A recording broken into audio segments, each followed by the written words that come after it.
Welcome to Samba Samba. Enjoy the video. In this video, I will explain how to reset the VSC light on your Lexus LS430.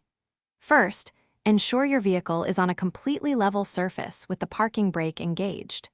The VSC light indicates a potential issue with your vehicle's stability control system, which helps maintain traction. Before proceeding, locate the OBD-ROMAN2 diagnostic port, typically found under the driver's side dashboard. This port is crucial for the reset procedure we'll perform.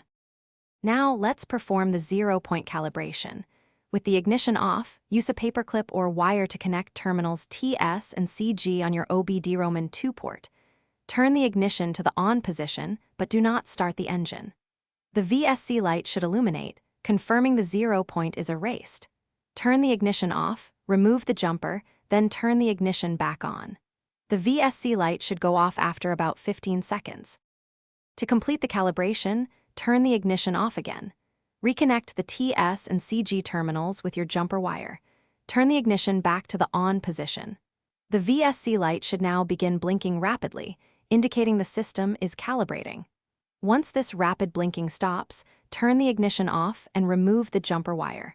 Drive your Lexus for at least 5 minutes to confirm the VSC light remains off.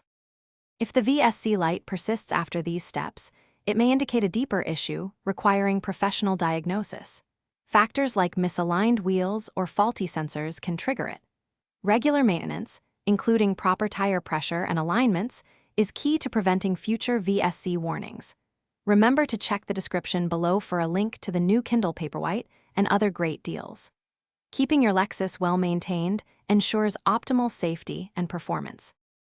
Thanks for watching. Consider subscribing if we helped you.